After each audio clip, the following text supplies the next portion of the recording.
Hello and welcome to English class of Standard 12. We will be studying summary writing in this class. Section 3 is the writing skill part and the first lesson of section 3 is summary writing.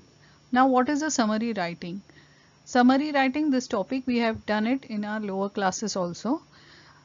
We have to learn about summary writing in details in this class. A summary is a record in the reader's own words. It gives the main points of the piece, such as the newspaper article or a lecture or a passage, a chapter or even a complete whole book. Before we begin with the summary writing, let's do the icebreakers. We have to select from the statement which is the correct alternative. The first one is to summarize means what? To summarize means to recapitulate the main points in selection. That is, we have to select the main points. That is known as summarize. The next one is the type of summary that consists of a paragraph to express the main idea. What is it known as? The type of summary which consists a paragraph, it is known as written summary. So these are the answers of this icebreaker activity. Now in this next activity, here we have two columns, column A and column B, where column A consists of ways of writing and column B consists of the descriptions of these writings. We have to match both the columns. Now here there are the answers for match the column. The column A consists of ways of writing. The first one is summarizing. What does summarizing mean? It means to include the main ideas into one's own words, that is your own words. We have to write the summary and we have to include only the main ideas in it.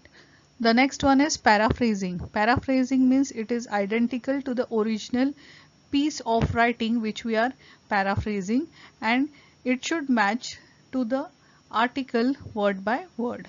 Next one is précis writing. Précis writing, here a broader segment of the article is taken, of the source is taken and it is condensed, means it is shortened a little bit, not very much. Next one is quoting. Quoting, it includes not just the main idea but every detail that is expressed in the article. We have to write it clearly and to the point. That is known as quoting. Editing means we have to select the proper lines of the articles given to us or the extract given to us and we have to do the correction.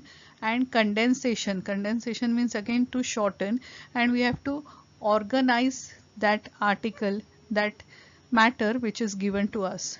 Gist writing, it includes only the most important part or the crux, that is important part of the matter that is given for gist writing. So in this way there are different ways of writing and the descriptions are given in front of it and we have already done the match of it. The most important step towards developing language skill is that to speak or to write just the essential words or sentences. Then we can practice summary writing of a relatively large extract or a passage. This will enable us to improve communication. By summary writing, it will teach us how to eliminate redundancy, that is use of unwanted words, and also with that we can also use the words without missing on any key information. We cannot miss any important information and use the words, less use of words can be done. The next one is the passage or the extract of summarization. It can be the piece of writing from a newspaper article or the chapter or the transcription of a lecture or even a full length book. What is the aim of summary? The aim of summary is to present to the readers a brief or a small account of the passage or an extract. To present before the reader the small brief of a complete passage. Concision. Concision means cutting out the unnecessary words. It is very important in summary writing. Concision.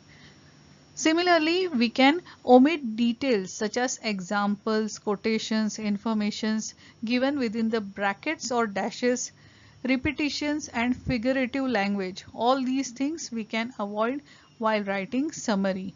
We should take only the main content from the extract.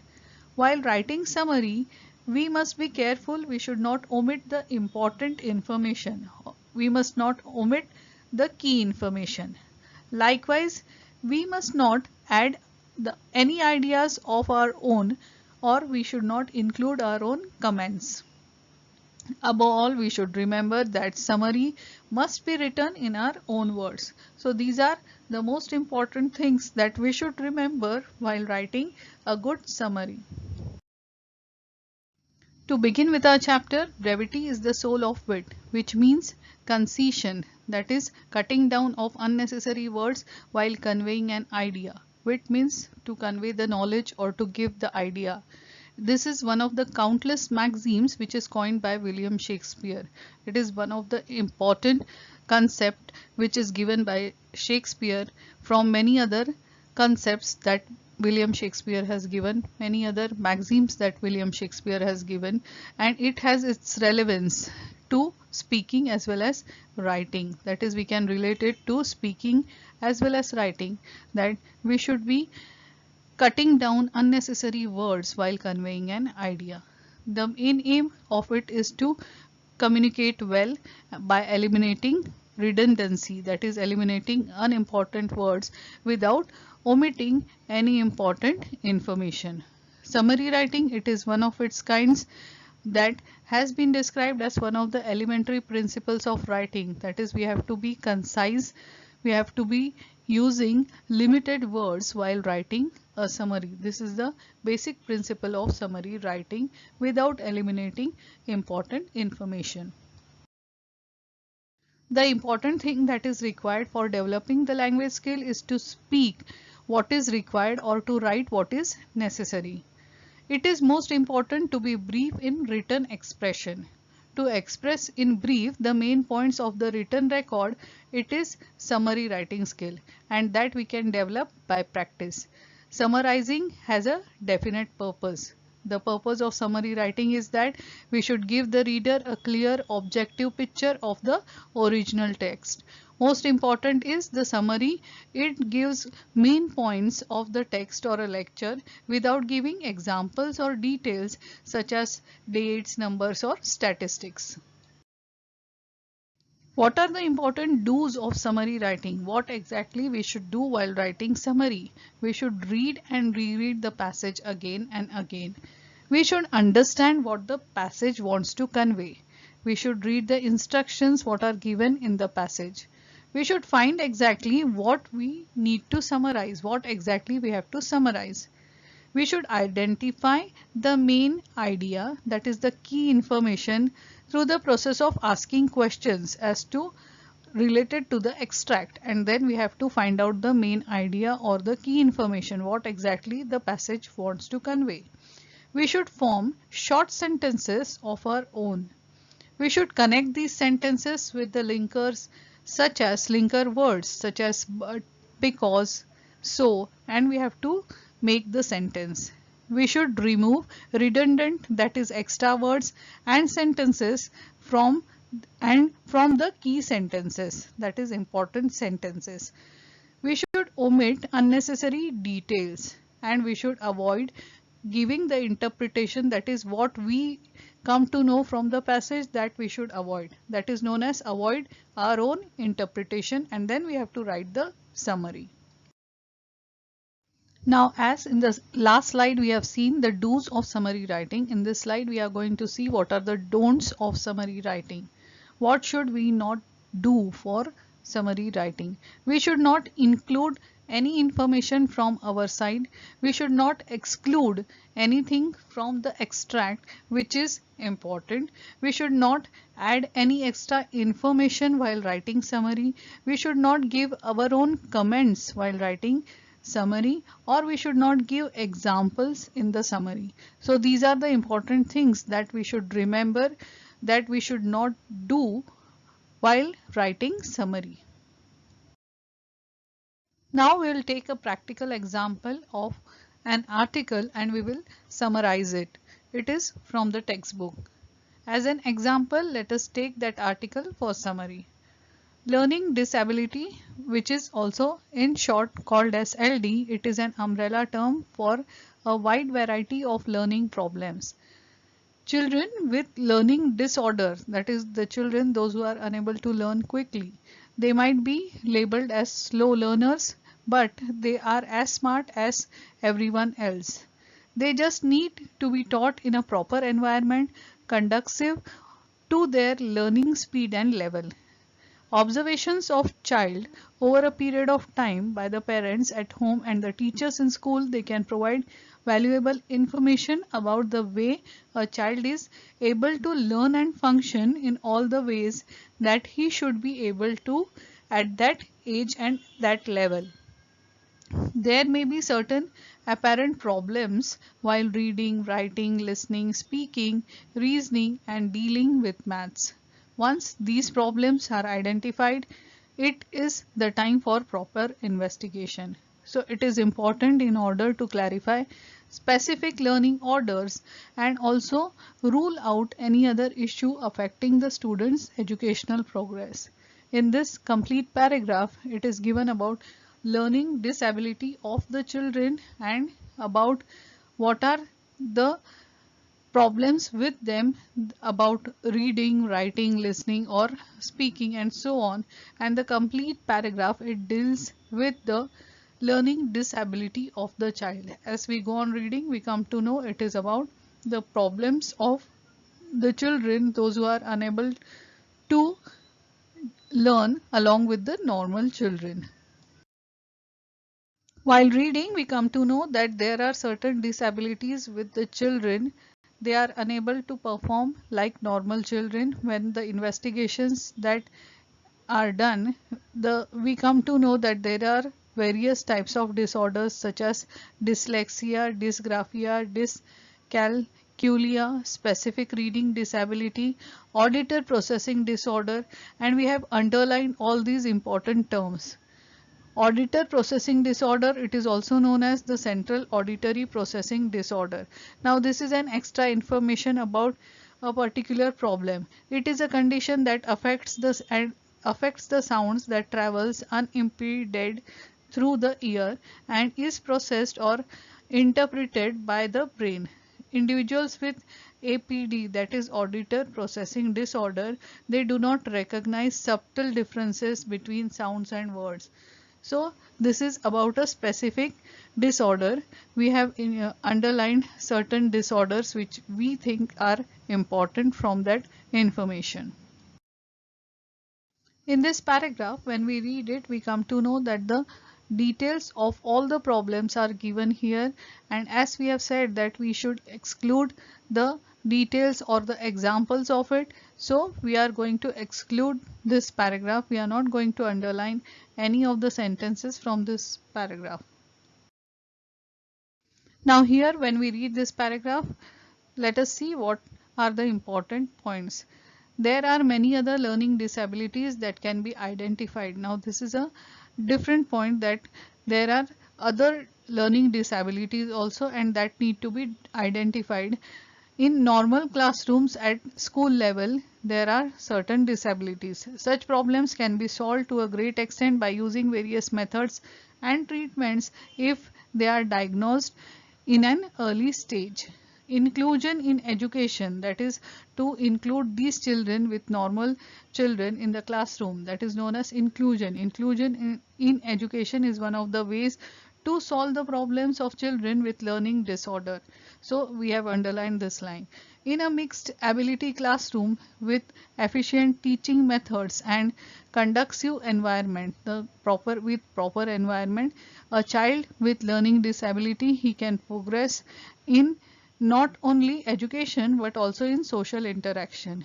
Implementation of inclusive classrooms, that may vary, but the purpose will be achieved. We can achieve the purpose of making the child proper, giving education to that disabled child. Unfortunately, but we don't have that in our country, and it is less open to inclusive learning for the children with learning disability, that is LD. Unless we handle efficiently these orders, often they transform to a condition like anxiety and depression, and the parents, teachers, educators, other stakeholders also, they insist on need to uplift the children with learning disability. These children, they need to be handled carefully in their own space. They need love, encouragement and moral support so that they can emerge with great confidence, self-worth and determination. So we need to give them encouragement, moral support, and self-confidence can be developed with that, and also with determination they can come forward like normal children. We have read the above paragraph. It was about learning disability. As the instructions step by step, we can see here, we can use these following points for writing summary. We have read the article and we can read it once again. Then we can ask the questions. It is about the purpose of writing. So we come to know that it is about the learning disability of children and what are the solutions given there in that paragraph. So we can identify all that. We can identify that main idea is about learning disability. We need to identify that and we need to give certain solutions for it. So we can write a rough draft, that is a rough paragraph for that, and then we can revise that first draft and then we will edit whatever we have written, and then finally we can make a final summary of the passage that is given. In our question paper, this question will be question number 2B, and we have to write it on top, the summary. Then we have to start with the title. As we know that the passage is about learning disability, we will give the title Learning Disability Handle with Care. Then we will begin with the passage. The complete passage or the extract was near about 46 to 50 lines, and we have cut short it up to 10 lines. Let us see how we will write the passage. We have to take the help of the underlined lines that we have done while reading the passage. Start with learning disability is an umbrella term for many learning problems like reading, writing, listening, speaking, reasoning, maths and other physical and motor difficulties. These problems, they have to be identified and investigated. A child can be diagnosed with more than one learning disability like dyslexia, dysgraphia, auditory processing disorder, etc. And such disorders, they can be dealt with using various methods in a regular classroom. This is one of the ways of inclusion. Inclusion, that is to include such children in regular classroom. Implementation of inclusion, it may vary, but it has a positive effect on learning disabled. Though this idea of inclusion, it is not very popular in our country, but yet it can prove useful to handle such children. Along with the methods and techniques, the children also need encouragement and moral support to progress with self-confidence and determination. So all this content, we have taken it from the extract that was given to us, and we have made use of the language of our own and we have written it in short. So this is how summary writing is done. So finally, remember to write summary in your own words. I hope you might have understood what is summary writing. In our next class, we will be doing brainstorming part of summary writing. Thanks for watching. Meet you in the next class with the brainstorming part of summary writing. Till then, goodbye. So friends, don't forget to subscribe the channel and share the video, and also to like the video. Thanks for watching.